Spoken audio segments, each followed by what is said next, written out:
Fala galera, pra quem não me conhece, eu sou o DS, você está no Papo Nerd. E mano, chegamos aqui na reta final, o penúltimo episódio de Cavaleiro da Lua. E que episódio foi esse? Esse aqui sem dúvida, cara, foi o episódio mais profundo, mais enigmático também. E a todo momento, cara, mistérios vão sendo desvendados ao mesmo tempo que outros mistérios vão surgindo. E esse ciclo se repete, cara, até o final do episódio. O episódio é surpreendente do início ao fim, cara. Eu estou ansioso pra gente conversar sobre isso, né? Eu só queria que você deixasse aquele like pra fortalecer. E é isso, cara, vamos que vamos. Olha só, cara, já começa com alguns mistérios. A gente tem ali alguns flashes aleatórios. Uma mulher misteriosa acusando alguém de ser culpado por alguma coisa. Algo que se parece uma gruta, com uma cachoeira e algumas crianças gritando. E na sequência, cara, lá está Mark e Steve diante daquela hipopótamo. Mas de um instante pro outro a cena corta e o Mark se vê novamente na sala de Arthur. Só que essa sala, galera, não é a mesma sala que a gente viu no episódio anterior. E isso é falado pelo próprio Arthur. O Arthur diz, que aquela sala ali é localizada em Chicago, mas segundo os relatos do Mark, o Mark estava numa sala muito parecida com essa, porém lá no Egito. E nessa outra sala, foi onde ele teve esse encontro com a hipopótamo, Basicamente ele descreveu pra gente o final do episódio 4. E o que tudo isso que significa, cara? Que confusão é essa, Uma sala em Chicago, outra em Egito. O que é real?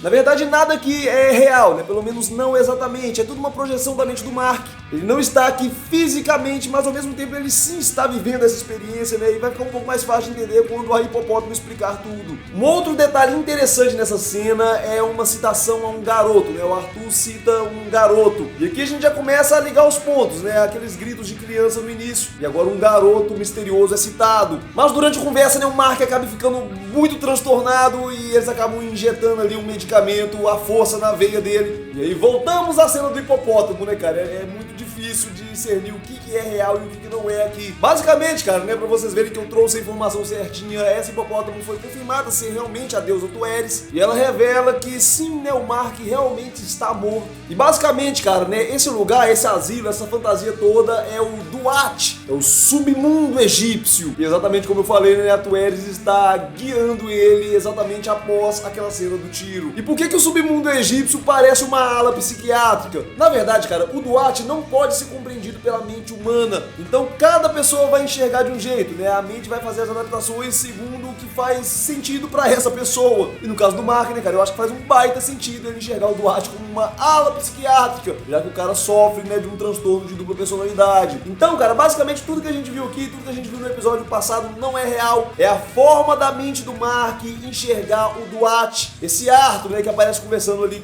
com ele, não é o Arthur de verdade, mas basicamente ele enxerga essa figura ali como o Arthur, porque é uma figura que está ali constantemente confrontando ele. Mas ao longo do episódio vocês vão ver que esses confrontos são necessários. O Mark, muito desconfiado, cara, começa a se convencer que realmente, de fato, ele está louco, e nada daquilo ali é real. Mas quando ele abre uma das portas, achando que vai entrar em algum consultório qualquer, ele acaba percebendo que, de fato, eles estão no submundo. E nesse momento, cara, eles vão passar ali por um julgamento da balança. E o que acontece, cara? Eles estão no submundo, E a partir de agora eles têm apenas dois destinos possíveis. Ou eles vão pro paraíso eterno, cara, os campos de juncos, ou então eles serão jogados nas areias, onde os mortos os arrastarão para Duat. E eles ficarão ali congelados para sempre. Adivinha, Quem decide o destino é a balança, Colocando os corações ali, se a balança se equilibrar, eles vão pro paraíso, Mas uma alma em desequilíbrio não pode permanecer ali no barco. Acontece que a balança não equilibra, Nem pro bem nem pro mal. O que acontece, cara, que entre o Steve e o Mark existem muitos segredos. Então, mais uma vez, cara, eles vão precisar entrar ali na ala psiquiátrica para que eles possam rever juntos ali algumas lembranças a fim de esclarecer tudo e, enfim, se equilibrar. E é agora, cara, Agora que as coisas vão ficando sinistras. O Steve começa a questionar o Mark ali sobre algumas lembranças. Ele vê o Mark parado ali no meio da rua, Ele pergunta pro Mark, mas o Mark desconversa. Mas eles são interrompidos por um grito de socorro, O Steve vai apressadamente pra ver. E ele acaba entrando num refeitório. Velho, essa cena aqui é bizarra, é medonha. O refeitório está cheio de cadáveres, velho,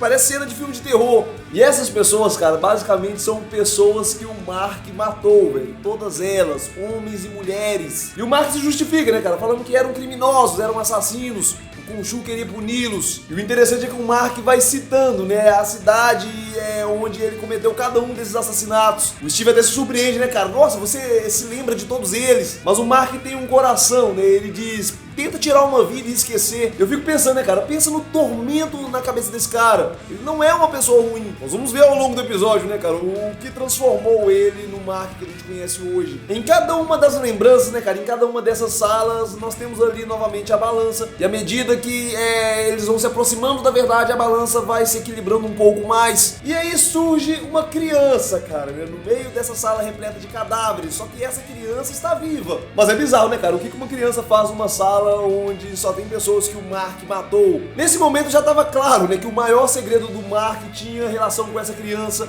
A mesma criança que foi citada lá no início por Arthur. E mesmo contra a vontade do Mark, né, o Steve vai atrás, cara, né? Ele quer ir a fundo pra descobrir a verdade. E ele descobre que na verdade esse garoto era irmão do Mark. Ele vê ali uma cena onde está o pai e a mãe. E basicamente eles estão ali, né, cara, uma família normal. Em seguida os meninos decidem sair pra brincar numa caverna. E nessa cena aqui tem alguns detalhes muito importantes pra gente observar. Primeiro, velho, o Steve não sabia da existência desse irmão. Um outro detalhe muito importante dessa cena, né, cara, é que como o Mark é o irmão mais velho, a mãe dele coloca a responsabilidade nele de cuidar do irmão mais novo. Uma outra coisa que a gente percebe também, cara, é que o Mark desfazia um pouco do irmão mais novo, né? Não quer dizer que ele não gostava do irmão dele, é coisa de irmão, coisa de criança, mas ele dá uma zombada ali no desenho dele. Lá na frente, quando eles estão prestes a entrar na caverna, cara, né, ele faz de novo. O irmão dele fala que eles não deveriam entrar, né, porque está chovendo. Mas o Mark sempre foi um corajosão, né? Ele fala, ah, cara, deixa esse chorão. E por último, cara, e não menos importante, né, eu não poderia deixar de comentar,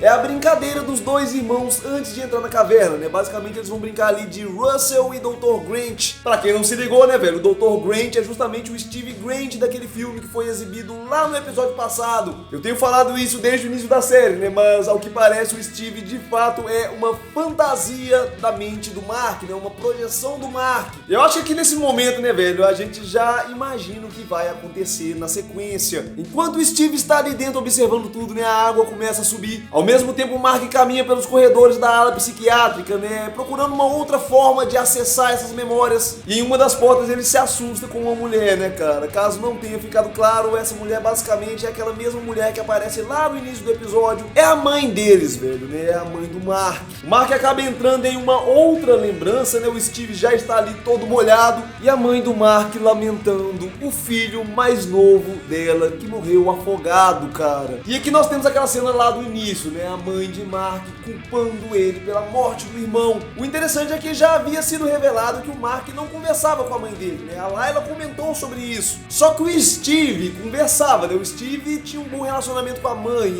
o Mark não, velho, como isso? Mas enfim, cara, o pequeno Mark sobe esses caras correndo, o Steve vai atrás pra ver o que acontece depois. O Mark o tempo todo tentando impedir o Steve, mas ele continua subindo a escada, velho, né? O interessante dessa cena é que cada andar representa uma etapa da vida do Mark, velho, é um episódio muito simbólico. E aqui, cara, a gente começa a perceber que a partir daquele dia, a mãe dele passou a desprezar ele totalmente. A gente vê que em um dos seus aniversários, a mãe não quis nem estar presente. Num outro aniversário, ela ainda faz pior, né? Ela fica ali martirizando ele, falando que o Mark sempre teve inveja do irmão. Só que assim, cara, né, aqui anos se passaram, né, então a gente imagina que ela fez isso todos os dias da vida dele, ela tornou a vida do cara um inferno, velho. Mas é claro, né, que o maior segredo que o Mark esconde não são apenas os xingamentos da mãe, a verdade está atrás de um quarto, né, lá no último andar, mas o Mark impede o Steve de entrar, velho, né, o curioso, velho, né, o que é bizarro é que o Steve não lembra da mãe dele assim. Ele fala pro Mark que a mãe dele não era assim. Em seguida, mais uma lembrança, né, cara? O Mark se despedindo do pai, indo embora, né? Ele já não aguenta mais viver naquela realidade. E basicamente, a partir dali, ele procurou o seu próprio caminho, né? Só que ele precisava de grana. E foi exatamente dessa forma que ele começou ali a sua carreira como mercenário, né? Trabalhando para um tal de Bushman. A lembrança seguinte é justamente a noite onde o pai de Layla foi assassinado, né? Juntamente ali com os outros exploradores. O Mark tinha ali a missão de invadir essa tumba, cara, né? A mesma tumba que o pai da Layla estava ali explorando. Mas segundo ele, Bushman mudou os planos, né? E mandou que ele matasse todas as testemunhas. O interessante dessa cena, velho, é que não mostra nada, né? Só mostra os cadáveres ali, mas não mostra o que aconteceu, não mostra quem matou os exploradores. Segundo o Mark, velho, não foi ele disse que tentou evitar e tirar todos eles da tumba.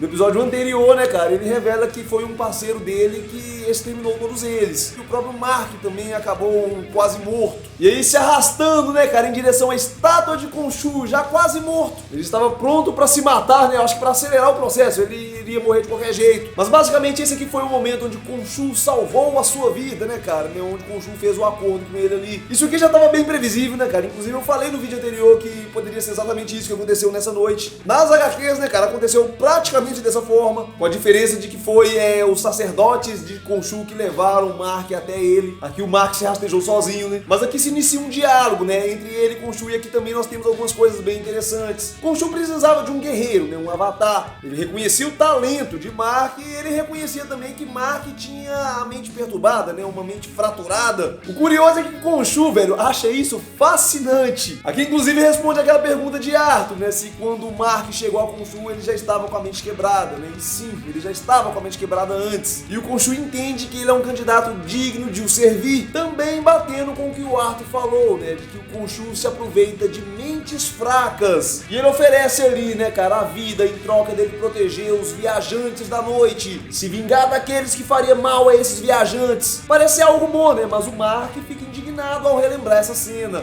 E o Steve também concorda, velho, que o Khonshu usou o Mark, velho, né? Ele se aproveitou ali do Mark. E enquanto isso, né, cara, a balança continua se aproximando de entrar em equilíbrio. Porém, algo muito bizarro começa a acontecer no barco, né? Aparentemente, algumas almas estão sendo julgadas e condenadas ao Duat antes da hora. E basicamente, né, cara, é o Arthur Harrow que está ali aplicando o julgamento de Amit. E essa é a grande diferença, né, do julgamento de Amit pro julgamento que o Steve e o Mark estão passando ali, né? Amit julga antes da hora, julga pelos pecados que ainda serão cometidos. O Mark e o Steve já tiveram a vida deles, né? Agora sim eles estão no momento de serem julgados. O problema é que eles estando ali, eles são inúteis, cara, né? Alguém precisa impedir o Arthur. O Steve inclusive explica isso pra Tueris, né? É a única esperança, mas ela também explica que eles não podem voltar, e mesmo que eles voltar, eles vão voltar pra um corpo debilitado, né? Não tem como segurar. Mas aí eles têm a ideia deles mandarem uma mensagem pra Layla para que ela liberte Khonshu. Aí sim, cara, né? O Khonshu pode curá-lo de novo. Mesmo o Mark não querendo mais ter contato com o Khonshu,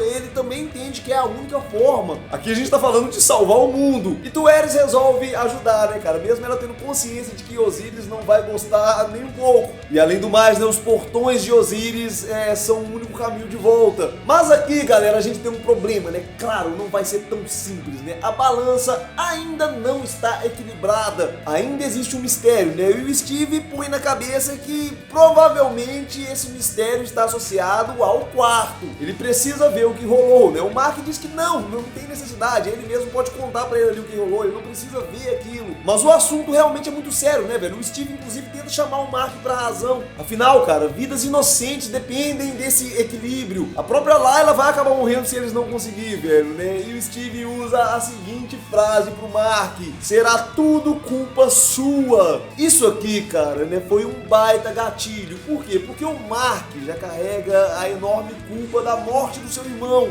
cuja mãe fez questão, né, de lembrar ele ali todos os dias, né? E adivinha, cara, né? Ele pira ali e retorna ao consultório de Harrow. E aqui o Arthur faz um questionamento muito interessante, velho, muito interessante mesmo, presta atenção. Ele pergunta se na verdade foi o Mark que criou o Steve, né, para se esconder das coisas horríveis que ele já fez, ou se na verdade foi o Steve que criou o Mark para punir o mundo das maldades que a mãe dele fez sem ele merecer. Se pensar bem, cara, as duas possibilidades fazem um baita sentido. O Mark acreditando ser um monstro, criando ali a personalidade do Steve, um homem extremamente bondoso, puro, livre de toda a monstruosidade que o Mark já não consegue mais suportar. Ou o Steve já era esse homem bondoso, né, completamente injustiçado pela mãe. Acabou criando o Mark, essa personalidade revoltada, capaz de resolver sozinho todos os seus problemas, né, uma forma de descarregar toda a maldade que ele recebeu gratuitamente da sua mãe. Ou quem sabe as duas coisas, né, cara? Porque eu não sei se você se esqueceu, né? Eu não poderia esquecer. Nós ainda temos aquela terceira personalidade misteriosa. E se nem o Steve nem o Mark forem as personalidades principais? E se os dois forem um escape, né, aos traumas vividos por esse homem que criou essas duas personalidades e depois permaneceu adormecido? O único problema é que o Mark tem todas as lembranças da infância dele, né, cara? Mas isso também não significa muita coisa. A gente já fala sobre isso. Vamos nos me dá aqui ao Steve e ao Mark. O Arthur diz ali pro Mark, né, que pra ele descobrir a resposta dessa pergunta, ele vai ter que se abrir ao Steve. E o Mark se vê ali no quarto, né, juntamente com o Steve. Se até aqui, né, cara, o Steve não reconhecia nenhuma das lembranças de Mark, e aqui ele reconhece o ambiente, ele reconhece que aquele era o seu próprio quarto. Ele só não se lembrava, velho, daquele acontecimento em específico, né? Aqui nós estamos nos aproximando do momento onde o Steve foi criado. Alguém bate a porta, a gente percebe que o pequeno Mark está ali apavorado, né, com medo de ser a mãe dele. O Mark adulto fica apavorado também. E é nesse momento, né, cara, que pela primeira vez, ainda criança, ele assume a personalidade de Steve. E aí daqui pra frente o Steve já se lembra. O que acontece é que a experiência, velho, do Mark ali com a sua mãe foi tão traumática que basicamente ele criou essa personalidade justamente pra não viver aquilo ali, né, pra fugir daquela situação. E coitado, né, velho, era só uma criança.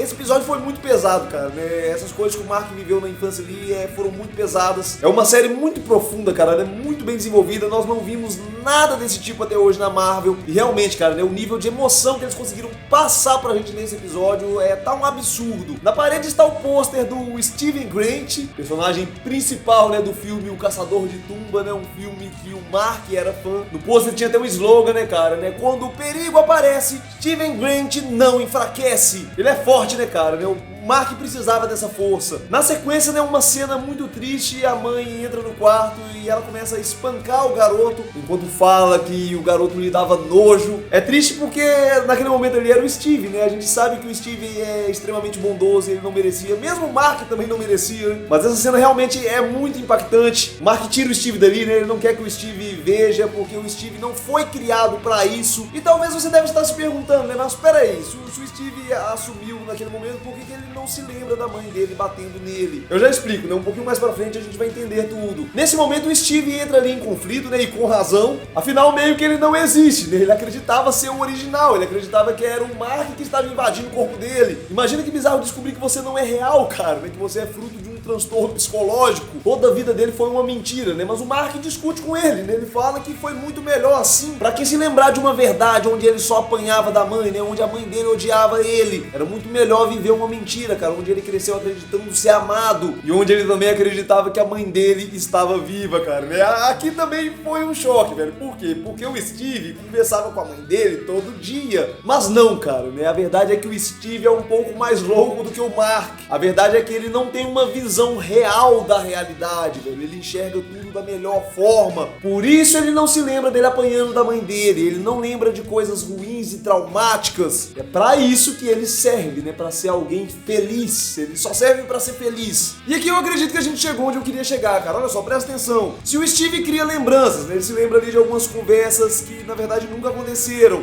E ao mesmo tempo ele não se lembra de algumas coisas que ele vivenciou enquanto estava no controle. Como quando a mãe dele espancava ele no quarto. Quem me garante que o Mark também em alguns momentos pode não estar fazendo a mesma coisa? Quem me garante que todas as lembranças do Mark são reais? E que talvez ele tenha vivenciado mais coisas que ele também não se lembra? E é justamente aí que entra a terceira personalidade. Essa terceira personalidade pode ter se apresentado ali também na criança e nem o Mark nem o Steve se lembram. Ou talvez ela surgiu, né, cara, em outras situações. Ou ela pode ainda ser a personalidade principal, porque assim como o Steve acreditava, né, que ele era a personalidade principal, o Mark também pode estar acreditando, mas a mente dele mostra pra ele apenas o que ele quer ver. Ainda tem muita coisa, cara, tem muito mistério rolando. E será que todos esses mistérios serão revelados no último episódio? Eu espero que sim e eu temo que não. Com essa bomba, né, velho, o Steve fica ali muito transtornado, começa ali a falar repetidas vezes que ele quer sair, que ele queria sair daquilo. E lá está ele na sala de Arthur. Arthur reconhece ele no mesmo momento. De repente o cara ficou tão gentil, né? E ele explica que foi o próprio Steve que chegou ali por conta própria após a mãe dele falecer, velho. Só que o Steve não aceita essa informação, ele não aceita que a mãe dele morreu.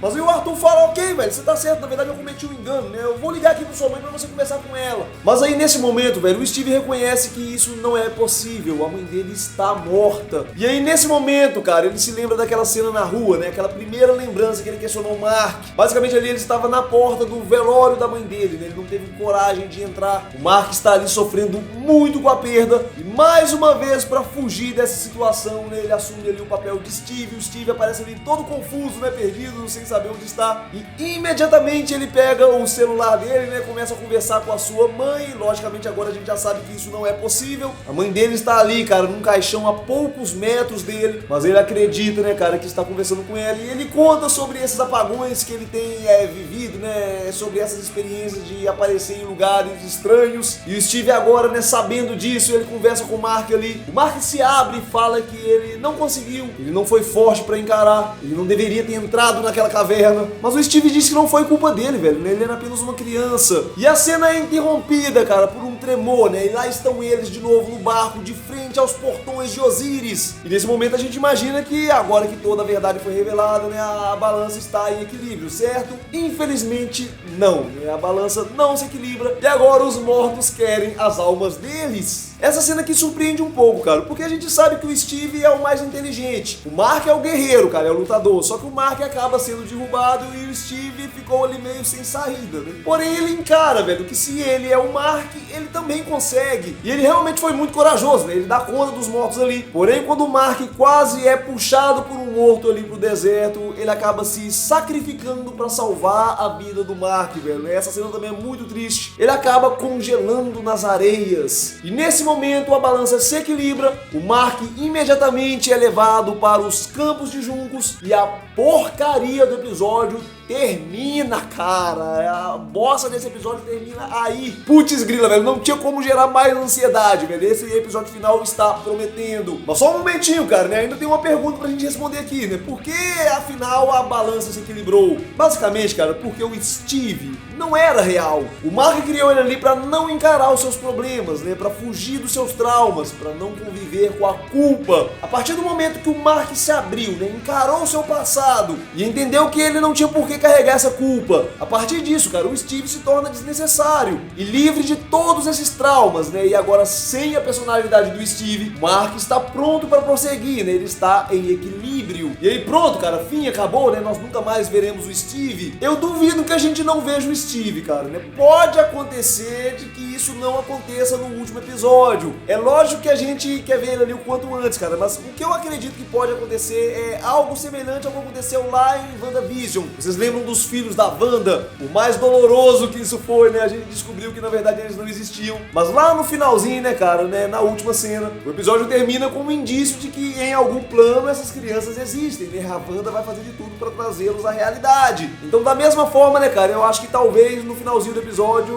role algum indício de que existe uma forma de recuperar a alma do Steve. Um outro motivo, né, cara, de eu acreditar que talvez não veremos o Steve durante todo o episódio é que, eu não sei se vocês repararam, né, mas a série O Cavaleiro da Lua tem pouco Cavaleiro da Lua. Esse, inclusive, até poderia ser um ponto negativo, né? Analisando a série, cara, a série tá muito fantástica, a história é muito bem contada, muito bem desenvolvida, mas pensa bem, cara, nós tivemos 5 episódios aqui. Dos 5 episódios, 2 deles, o Cavaleiro da Lua aparece apenas na última cena, e 2 deles ele nem sequer aparece. Então, cara, eu acho que não tem nem o que falar, né? A série tem sido muito mais Mark e Steve do que Cavaleiro da Lua. Eu, cara, né, na minha opinião, não acho que isso seja ruim. Mas voltando ao raciocínio aqui, né, cara, justamente por causa dessa ausência de Cavaleiro da Lua ao longo da série, eu acredito que ele vai ter um destaque maior agora, né, nesse último episódio. Então eu imagino também que vai ser um episódio onde teremos mais ação, e o drama do Steve e o Mark foram resolvidos, os mistérios foram revelados, as lacunas foram preenchidas, então não tem muito mais o que acontecer com relação ao relacionamento dos dois. O que restou, né, cara, pra gente se ter um desfecho agora nesse último episódio é o retorno do Mark ao mundo dos vivos, a libertação de Khonshu, o relacionamento de Mark com a Layla e a questão do mundo estando em perigo, né, devido à libertação da deusa Amit, né, velho? Pra mim são essas coisas que a gente precisa ver no último episódio. Bom, galera, eu acho que eu não preciso nem falar que eu estou muito ansioso, né, velho? A série tá daquele naipe, você que me acompanhou aqui, não perca o último vídeo. Eu realmente não me arrependi nem um pouco, né, de gastar um tempo fazendo essas análises dá um baita trabalho. Tá me dando mais trabalho do que os meus vídeos lá no meu canal principal, né? Lá no Universo DS. Analisar série é um pouco mais complicado, né, cara? Requer muito mais empenho. Eu espero que você valorize, velho. Se você não deixou o seu like até agora, pelo amor de Deus, cara, deixa aí. Galera, a gente se vê aí com certeza nos próximos vídeos. Ao longo da semana a gente se fala aí, né, cara, sobre outros assuntos, né? Essa semana passada mascou, mas essa agora não vai mascar, não. E eu te espero, cara. Eu quero você aqui comigo batendo aquele papo nerd, hein? No mais, velho, eu amo muito vocês. E é isso, galera. Eu fui, valeu!